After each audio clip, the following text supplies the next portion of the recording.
Vivimos en un mundo complejo, lleno de violencia y en apariencia sin esperanza. Aunque la complejidad y la violencia persistan, la esperanza existe. La Biblia nos enseña a alzar la voz por aquellos que no pueden hacerlo. Entonces, ¿por qué no levantar la voz del Señor por quienes sabemos que están sufriendo? Conversemos.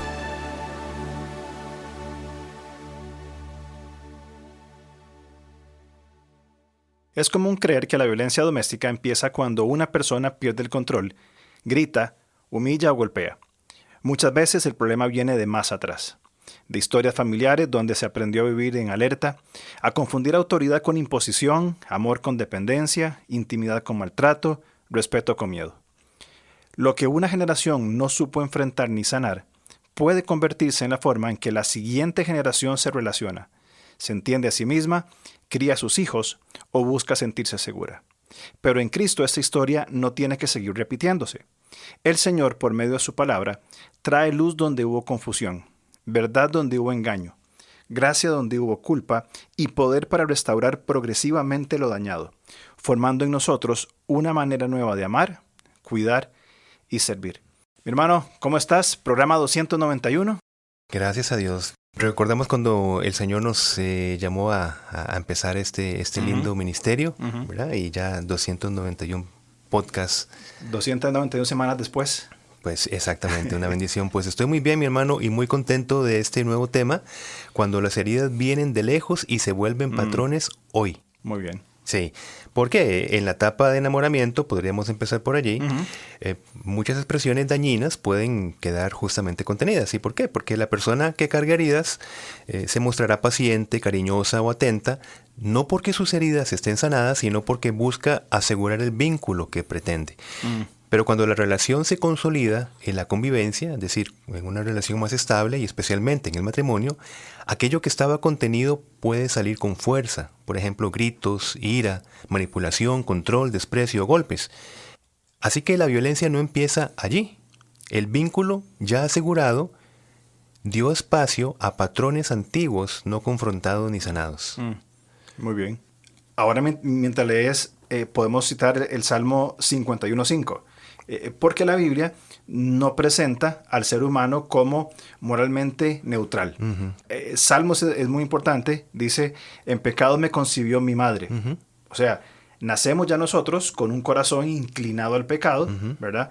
Pero no con una forma específica de ejercerlo. Es decir, ya la inclinación es natural, ya está, pero no necesariamente está definido cómo se expresa ese pecado. De forma, sí.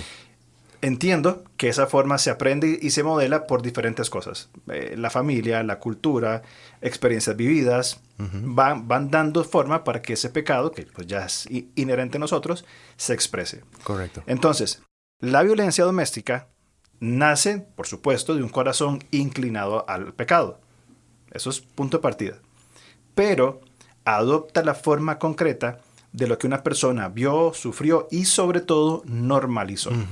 Por estas experiencias que vivió en su niñez, infancia, desarrollo y por supuesto. Modelos de vida, y se expresa como tal. Claro, y es que el asunto acá es que pues esos modelos violentos, ¿verdad? Pueden pasar de una generación a otra, y no solo porque el pecado está presente en cada corazón, como bien estás señalando desde el Salmo 51.5, entre otros muchísimos textos, sino porque se modelan y se aprenden.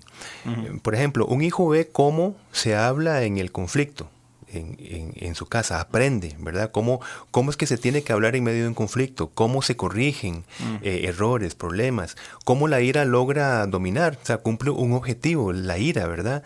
Cómo se responde al dolor y cómo se trata al vulnerable. Entonces, si crece este hijo, digamos, rodeado de control, rodeado de gritos, humillaciones, silencios forzados, puede asumir esas respuestas al conflicto como normales en sus próximas relaciones.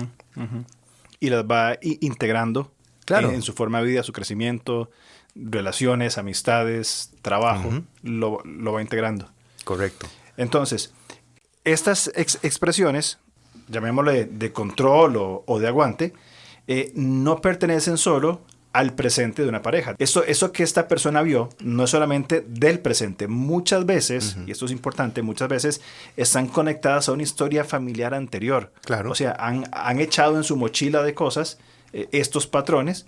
Y en términos psicológicos, y quizá nos puedas ampliar más, esto puede relacionarse con el trauma transgeneracional. Hablamos de daños relacionales, respuestas al dolor y formas de trato no sanadas que, como la palabra lo dice, pasan de una generación a otra. Correcto. Ahora, pongámosle aquí el punto importante para nosotros. Bíblicamente hablando, esto no debe usarse como una excusa.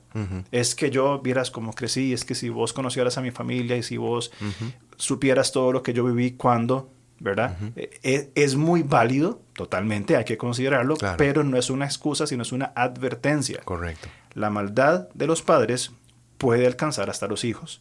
Inclusive Éxodo 34:7 habla de hasta la tercera y cuarta generación, ¿verdad? Así es. Que esto no son como que maldiciones generacionales, ¿verdad? Que se van pasando como un tipo algo como místico, ¿verdad? Que exacto. Si no son patrones aprendidos y que los hijos fueron aprendiendo y fueron imitando. Exactamente, que en ese contexto de Éxodo ya se había dado la ley, por ejemplo. Entonces, claro, y ya se había pues determinado lo que es bueno y lo que es malo. Exacto. Entonces, en ese contexto, pues no rendirse a la voluntad de Dios da un patrón, o sea, da expresiones. Exacto. Esas expresiones se modelan en la familia y se van transmitiendo a las otras generaciones, y esa generación en ese sentido pues carga esa maldición de no rendirse al pacto, digamos, de no rendirse al Señor. Por eso es que ahora, en términos más técnicos, podríamos decirlo, es lo que se llama trauma transgeneracional, que como bien introdujiste, esto no significa, ese trauma transgeneracional no significa que hablemos de un, digamos, espíritu de maltrato, ¿no? Viajando por la familia. La Biblia sí afirma que nuestra lucha pues incluye poderes espirituales de maldad, tenemos el fundamento en Efesios 6:12, pero aquí el énfasis está en la responsabilidad humana para sanar en Cristo actos violentos reforzados, ¿verdad? Por ejemplo, modelos aprendidos y formas falsas de buscar seguridad, control o pertenencia. Entonces, si no se sana en mi generación, en mi aquí y ahora, exacto, pues claro, como papá, yo modelo fuertemente, influyo fuertemente a mis hijos y de alguna manera les digo, así es como se resuelven conflictos, así es como tienen que manejar el dolor, etcétera, etcétera. Y allí sí hablamos entonces de una, llamémosle un patrón, una maldición, entre comillas, transgeneracional. Transgeneracional en el sentido que va pasando de generación en generación. Si mi hijo lo asume como el patrón, entonces igual lo modelará a sus hijos y así sucesivamente. Dos cosas puntualmente en eso que has dicho. Uno, siempre me ha llamado la atención y tal vez el sentido paternal de muchos textos, ¿verdad? De Dios con el hombre, pero también el mandato que Dios ha comisionado a los hombres, hombres, mujeres, padres, madres, de decir, por ejemplo, Deuteronomio 6, ¿verdad? Cuando se levanten, cuando se acuesten, al entrar, al salir, claro, en todo tiempo, una vida presente del padre con los hijos, enseñando, vamos a usar nuestro vocabulario, estos patrones que deben ser enseñados e implementados en el hogar. Entonces, estos niños, estas generaciones, ¿qué van a decir? Esto es lo normal, esta es la forma. Claro. No, como vos decías anteriormente, no patrones violentos, formas incorrectas de tratar los asuntos. Claro. Y segundo, me gustó mucho la frase que usaste de responsabilidad humana, porque es muy fácil. Siempre tendemos, pienso yo, o usualmente tendemos a evadir la responsabilidad. Sí. Es que mi mamá, es que mi papá, es que mis hermanos, es que, ¿verdad? Pero aquí es mi responsabilidad, no es una maldición mística o una maldición extraña de algún espíritu, no. Es que yo asuma la responsabilidad de que si vivimos en nuestra infancia y adolescencia en estos patrones, en Cristo, romper esos patrones y comenzar a implementar los que el Señor enseña en su palabra. Exactamente. Y con lo que bien estás diciendo, pongamos un ejemplo, hoy se puede estar sufriendo en una relación matrimonial y digámoslo así, por seguir el modelo de sometimiento de la abuela que la abuela mostró y enseñó. ¿Qué quiero decir con esto? Generaciones pasadas entendían que la esposa estaba para complacer al esposo en todo, o sea, con esa exclusividad. Esa es como la figura, ¿no? El propósito de la esposa. Incluía, por ejemplo, mirar hacia otro lado sus infidelidades y otros pecados que se conectan justamente con lo que Malaquías 2, del 14 al 16, más bien denuncia. Por ejemplo, denuncia la traición al pacto matrimonial, la violencia contra la esposa, etc. Entonces, esta, y pongo comillas, maldición generacional, es decir, cuando la abuela aconseja y modela, el consejo de la abuela en el sentido de que la esposa tiene que complacer en todo y callar, ver para otro lado, se rompe desde la verdad hoy. ¿Por qué lo digo? Juan 8:31 dice: si se mantienen fieles a mis enseñanzas, serán realmente mis discípulos y conocerán la verdad, y la verdad los hará libres. Correcto. Entonces, es entregarse a la verdad confiadamente, vivir a la luz de la verdad, implica entonces romper esa maldición generacional, digamos, de esos consejos, esos modelos, esa forma de asumir, en este caso, un modelo de esposa o de esposo, porque igual, bueno, como mi abuelo y como mi papá fueron de tal y tal, esa es la masculinidad en la que yo me voy digamos, a sostener. Y eso va continuando en ese sentido, una maldición en cuanto a testimonio, en cuanto a vínculo, etcétera, ¿no? Y que, ¿cómo se rompe? Termino con la verdad. Cómo la verdad, es decir, lo que Dios ha dicho, modela la masculinidad, modela la paternidad, modela mi testimonio de vida completo, y eso me hará libre. Será entonces responsabilidad nuestra identificar esos patrones. Exactamente. Ahora, pienso, porque de verdad me quedé mucho patinando en este versículo, que está clarísimo. O sea, no sé si te ha pasado que cuando estás predicando, que lees un texto y es tan simple y tan claro, que ¿qué digo para explicarlo si solo se explica, verdad? Exacto. Y aquí es puntual. Si se mantienen fieles a mis enseñanzas, van a ser mis discípulos, van a conocer la verdad, y esa verdad les trae libertad. Entonces, qué importante que desde las enseñanzas de Jesús o desde las enseñanzas escriturales, decir, ok, ¿cuáles son los patrones que yo incorporé a mi vida? Los normalicé porque así pues, han estado por generaciones y no son, usemos la palabra, compatibles con las escrituras. Entonces, qué importante es identificar esos patrones y después decir, ok, si estos patrones no son, ¿cuáles son entonces los patrones que tenemos que modelar nosotros, ¿verdad? Exactamente. Es que también, junto con eso, creo que en ese modelo transgeneracional distorsionado, en el que vos estabas comentando, esa misma línea, la esposa termina colocándose como si fuera una hija más, llamada a obedecer en todo a su esposo, usando Efesios 6.1, ¿verdad? Exacto. O sea, haga, no haga, entre, no entre, salga, puntual, ¿verdad? Porque así fue la abuela, digamos, Claro. en el ejemplo que estamos poniendo, ¿verdad? Correcto. Entonces, no tenemos nada en contra de las abuelitas. Las abuelas son tiernas y lindas, la mayoría. Exacto, nada más estamos utilizando pobre abuela. una ilustración. Bueno, abuela, si nos escucha, no es personal, es una ilustración. De acuerdo. Pero es el punto, ¿verdad? Porque se aprendió de la abuela, generaciones pasadas, que tal vez culturalmente en aquellos tiempos era pues lo que se ha normalizado, ¿verdad? Exactamente. Pero entonces ahora esta hija pues asume este rol. Entonces el respeto se confunde con miedo, que es un gran problema. Sí. Son totalmente aparte, separados. La paz del hogar se reduce a no provocar al agresor. Vea, cuando entre no diga, cuando llegue no mencione, tengámoslo feliz. Y eso no es correcto, ¿verdad? Que a la vez la abuela lo aprendió de su abuela y de su mamá y también, y ahí va, por eso hablamos de transgeneracional. Correcto. Sí, totalmente de acuerdo. Y el punto es, ¿verdad? Cómo llegar desde nuestra permanencia en Cristo a romper esos patrones, ¿verdad? El amor bíblico no se sostiene sobre amenazas. Claro. Jamás, de ninguna manera. Tampoco por medio de miedo ni de castigos. O sea, el amor bíblico es sobrenatural y descansa sobre la persona de Cristo. Exactamente. No sobre estos instrumentos para hacer mal. Juan ya lo advirtió, ¿verdad? En 1 Juan 4:18, en el amor no hay temor, sino que el perfecto amor echa fuera el temor, porque el temor lleva en sí castigo, de donde el que teme no ha sido perfeccionado en el amor. Son incompatibles, no se asocian, y hay que entender que el amor verdadero de Cristo saca todo el temor y el miedo. De acuerdo.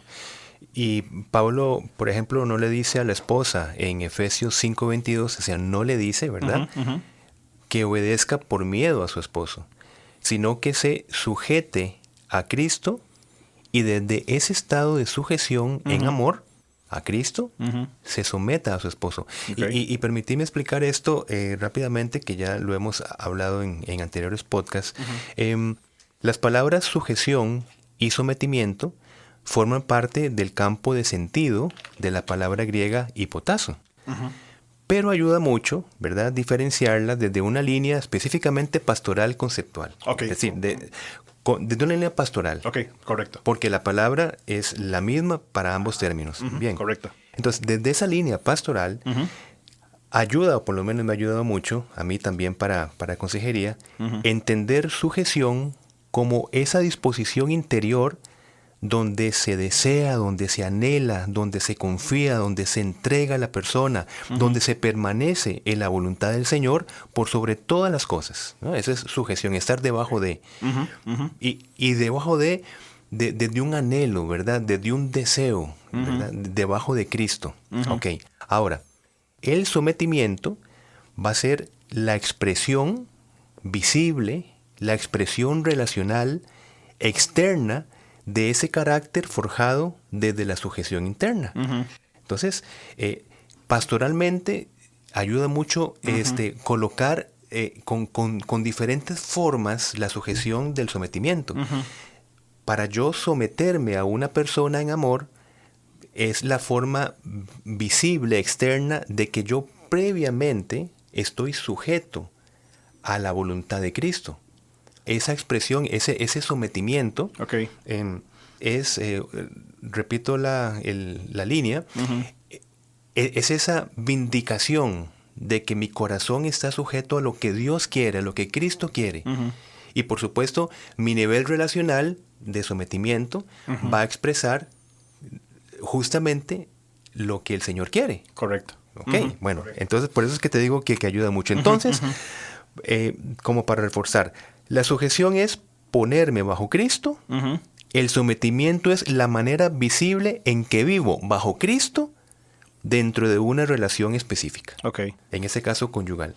Entonces, separas sujeción, ponerse bajo Cristo, sometimiento, la expresión de esa sujeción en una relación con una persona. Claro, porque yo no me sujeto a una persona. Correcto. Si me sujeto a una persona es desde lo que desde lo que Cristo me provee, inclusive bajo autoridad delegada, es por una autoridad delegada de Cristo. Correcto. Que refleje a Cristo, una autoridad para edificación, para protección, para servicio, etcétera, ¿no? O claro, si nos sometemos es por sujeción. Exactamente, claro. Exactamente. Claro. Está dentro del gran marco creado por Dios en el concepto de hipotazo, de que la persona se coloca voluntariamente bajo Cristo. Claro. Y al estar bajo Cristo, se somete entonces en una relación, guardando los principios bíblicos por los cuales, en este caso, una esposa se somete correctamente, bíblicamente, a su esposo. Entonces, si Cristo dice, alcen la voz en contra de la injusticia, ¿ves? Eso es una sujeción. Claro. Yo anhelo esa voluntad, yo anhelo la palabra de Cristo. Cuando me someto, entonces denuncio la injusticia. Claro. O sea, es totalmente contrario a decir, me someto. Una esposa sometida es la que no denuncia, la que calla, la que aguanta. O sea, es un concepto cultural ese de sometimiento. Y mal visto, a nivel cultural, quiero decir. Sí, lo que quiero decir es que la cultura más bien promueve ese tipo de sometimiento. Una esposa sometida es una esposa callada, que no provoca, que aguanta, ¿verdad? Que recibe cualquier ocurrencia del esposo, ¿verdad? Es una esposa inclusive bíblicamente sometida. Interesantemente, vos usas mucho, y de hecho lo hemos adoptado en Levanta, este concepto de que la violencia se da desde el secreto y la ignorancia. Correcto. Lo que estoy entendiendo que estás diciendo es que es una ignorancia bíblica, entender que sometimiento es esa persona que me quedo callada, que no digo, que no respondo ante violencia, ante maltrato. Es una forma de ignorancia bíblica. Claro que sí. Que cuando se entiende el concepto correcto de decir, ok, yo estoy sujeta a Cristo, una esposa, y en mi sometimiento no voy a soportar ni voy a dar espacio a expresiones del pecado. A lo que Cristo nos aporta. Exactamente, porque sería totalmente inconsistente. Exactamente. Me someto al esposo que está cometiendo acciones que Cristo no tolera. Exactamente. Entonces, ¿cómo va a ser eso? Una consistencia bíblica en cuanto a lo que el Señor manda y lo que otra persona hace. Exactamente. Por eso es vital entender correctamente que el sometimiento lleva a una denuncia. Totalmente de acuerdo. Y ese mal sentido del sometimiento es un abuso espiritual. Exactamente. Que por cierto, cuando digo denuncia, no necesariamente estamos hablando de una denuncia legal. Estamos hablando de levantar la voz, sea contra una autoridad en una iglesia, un esposo abusivo, otra persona en otro contexto, es decir, un momento. Esto no es correcto, esto no está bien, yo no voy a aceptar. Entonces, cuando hablamos de denuncia, creo que es importante marcarlo, claro. No necesariamente es una denuncia legal que podría llegar en un proceso más adelante, pero que de entrada es levantar la voz en contra de lo que Cristo está en contra. Exacto. Okay. Y esa es una línea muy importante en nuestra consejería en Levanta, sí. Para ayudar, bueno, si la línea es ayudar a una esposa bajo una normalización de maltrato, pues es el fortalecimiento, el empoderamiento, entre comillas, ¿verdad? ¿Cuál va a ser? La sujeción a Cristo. Decir, que disfrute, que permanezca en la sujeción a Cristo.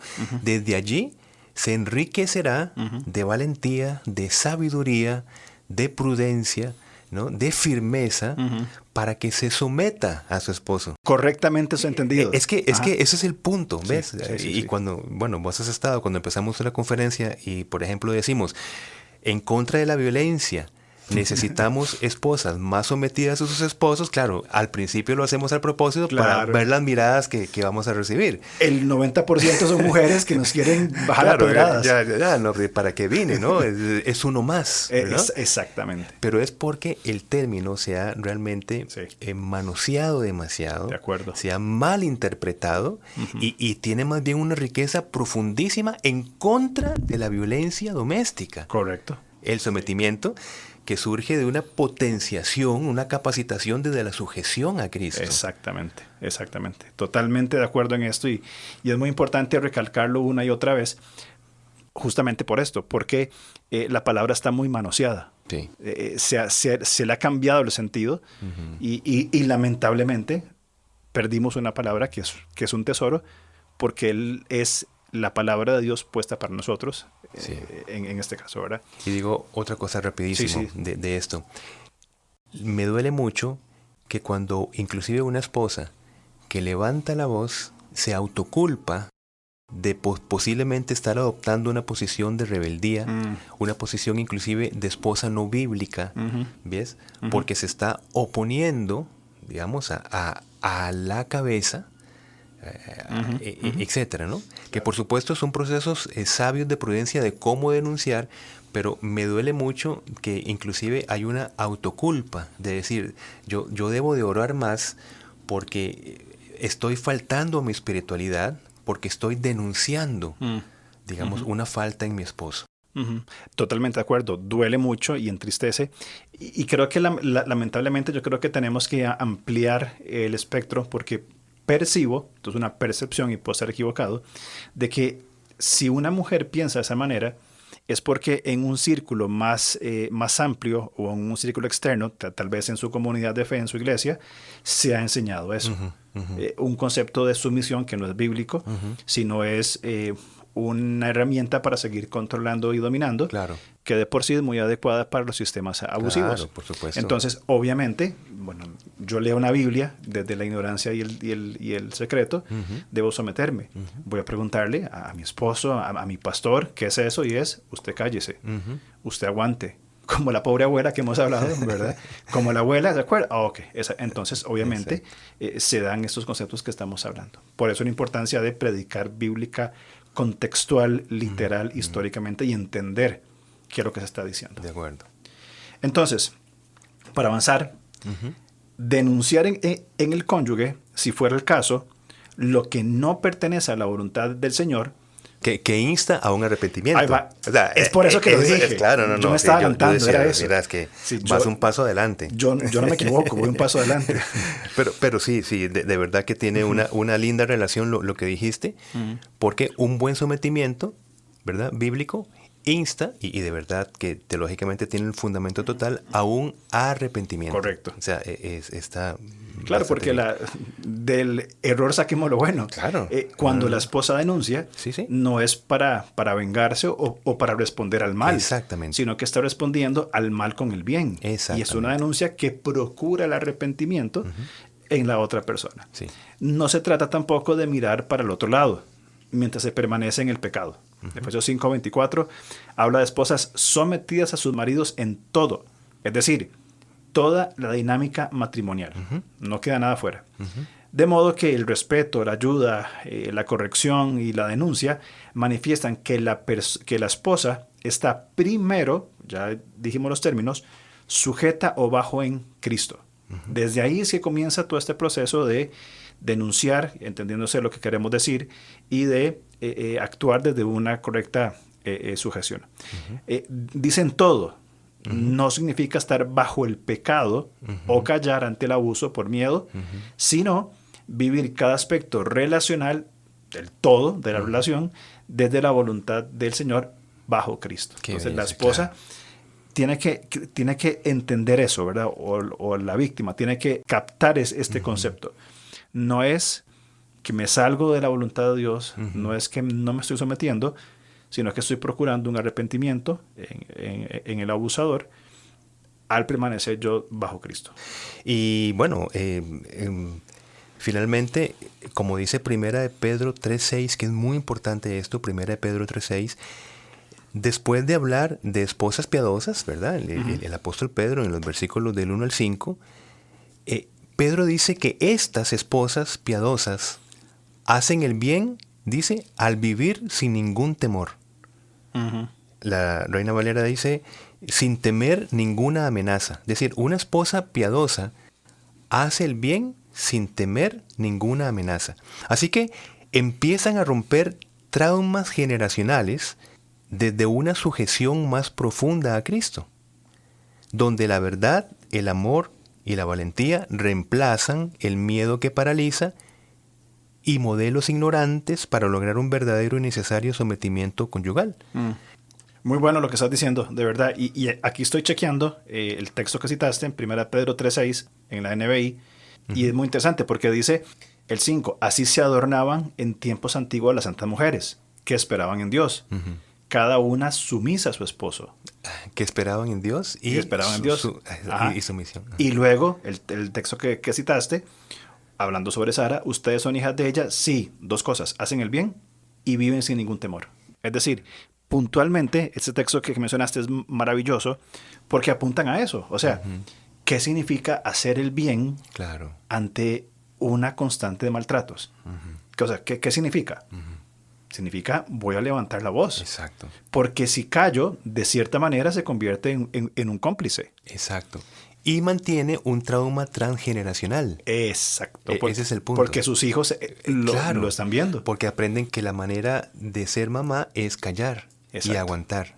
Y llorar en silencio. Y la manera de ser papá es mantener esa imposición, esa falsa masculinidad. Correcto. A costa de cualquier cosa. Y ese control, nadie se va a meter ese control. Entonces siempre logra los objetivos. O sea, esos los traumas transgeneracionales. Muy bien. Yo creo, mi hermano, que podríamos seguir conversando de esto, porque es un tema realmente muy interesante. Sí. Y creo que podríamos ahondar un poquito más, ¿verdad? En cuanto a cómo redimir o cómo se ve la redención de traumas transgeneracionales desde las Escrituras. Fantástico. ¿Ok? Sí. Entonces lo hacemos la próxima semana. Dios lo permite. Claro que sí, mi hermano. Perfecto. Nos vemos entonces. Muchas gracias. Chao. Chao. Gracias por escucharnos. Estamos listos para seguir conversando a través de nuestras redes sociales.